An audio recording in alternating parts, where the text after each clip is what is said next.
be careful, right? Okay, so this is the setup for the interview.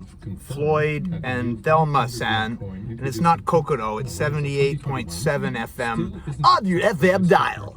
And they're doing a little intro for the Japanese new notes just came out. Yeah. The bills for the okane, which is the gesture for money over here. Usually we do this for the speech. And they're talking about some of the safety features. Let me get this. Hello? So I was just telling the camera that this is the radio interview and they're setting up, talking about the new bills that came out here in Japan. The, what is it? The Sen-en, 1,000 yen, the Go-Sen-en, the 5,000, and the Ichiman. 100 Ichiman is 10,000 yen. About $100. It was pretty professional. It was good, good vibe. I hope it comes across in the interview. Yeah, that's right. But they're just, as I said, just doing a little setup for 5 billion new bills by the end of March 2025, so it'll take a while for them to get out there. By the way, there's a fraud we don't really see that this. often occurs at times like this. Official-looking people might approach you saying something like, the old bills can't be used anymore, so we'll collect them for you, and everyone should watch out for that. Yeah, that's good advice. Now also, it's kind of ironic, but this transition to a new currency might actually speed up the pace of switching to cashless payment systems. No! Some are even speculating that Use after cash! years of the Bank of Japan minting currency, that's since 1885, this may be the last time that a new currency will go into wide circulation. Maybe these new banknotes will become valuable collector's items one day. Well, As Norm MacDonald would say, F that S. I love F that S because two of them are dirty and one of them's just kind of normal.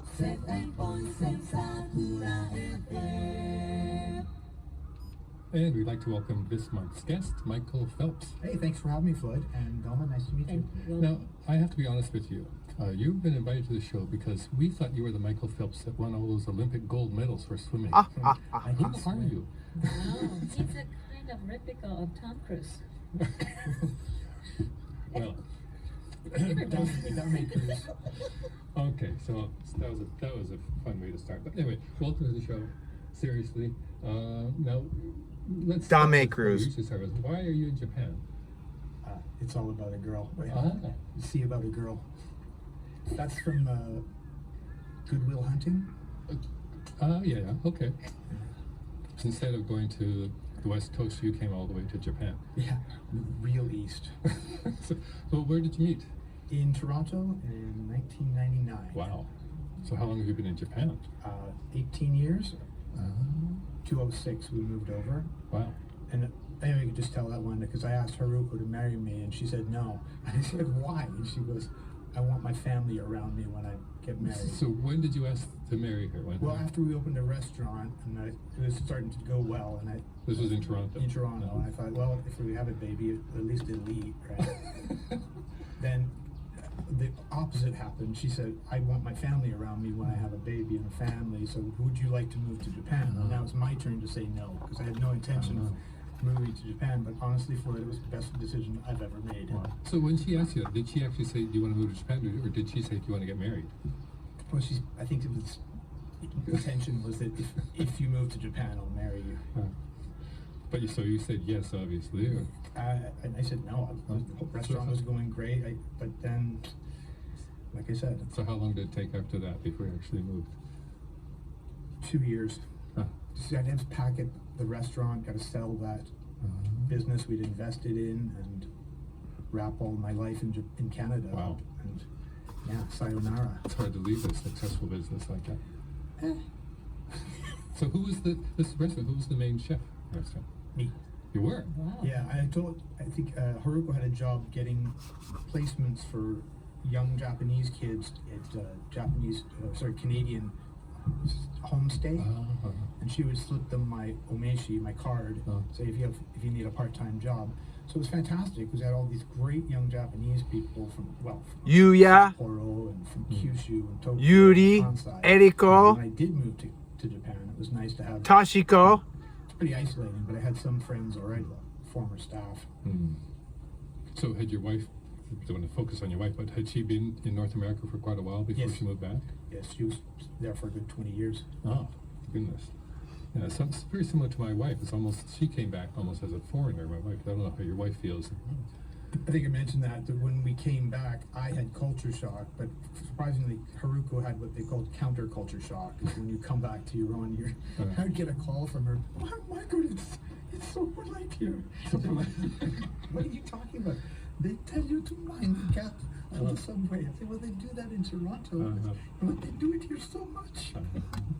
It's funny. I always found that as a foreigner living here, not being caught up in the schedule, Japanese schedule, when to take holidays and all that, you feel like you have an awful lot of freedom compared to maybe day-to-day Japanese salaryman jobs and having to take holidays with everybody else. So I don't know, are you experiencing anything like that? Japan is the best, especially if you're a Gaijin, because maybe you know this play. It's called flashing the Gaijin card. No, I don't. If you're driving, for example, and they see that they'll looking in the window, but they will pull the car away from you. It's just sort of, he's a Gaijin, you might not know exactly what's going on. They let him drive? Well, that's another thing that I found so strange here. I mean, I've lived in Vancouver and Toronto, New York, and I always found in North America, you sort of never know what the other driver's going to do. Whereas here, it's like everybody's on the same wavelength. That's with everything. Yeah, they're on the same page. Absolutely.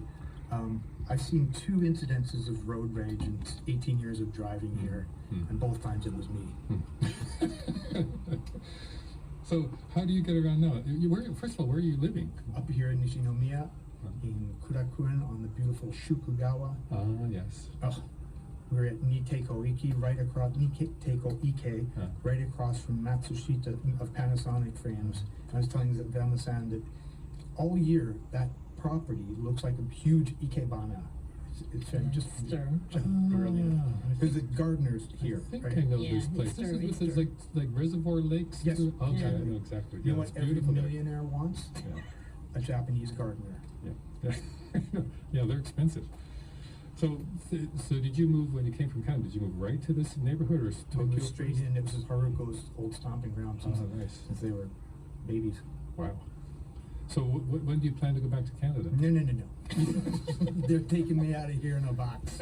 And are your kids going to international schools or Japanese schools? I love the Japanese school system here because kids' brains are this way until this age, and then they change. Remember, 11, 12 years old, they change into a more adult brain. But from the 1 to 12, especially in the shogako or the elementary school, that formula of routine is good for young brains. They know what's going on.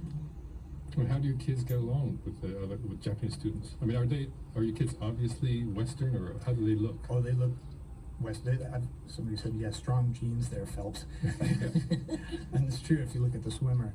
But did I tell you the story about a airline in Georgia, and the lady looks at the baby and looks at me and goes, "Oh, she your baby," without even being asked. Yeah. Oh, she yo baby. My kids. That was Anka. Not like my wife at all. Anyway, we've already run out of time this month, but we're going to pick this up and we'll do the second half of this interview for next month. So Thanks for having me. Well, you're going to come back. All right. Sakura FM. And there's my radio interview. In recent years, usually during the summer months, I have a ladies group of students, and I told them about the interview, and one of them asked me, "Are you famous?" I'm like, "Yeah." All right, for what it's worth.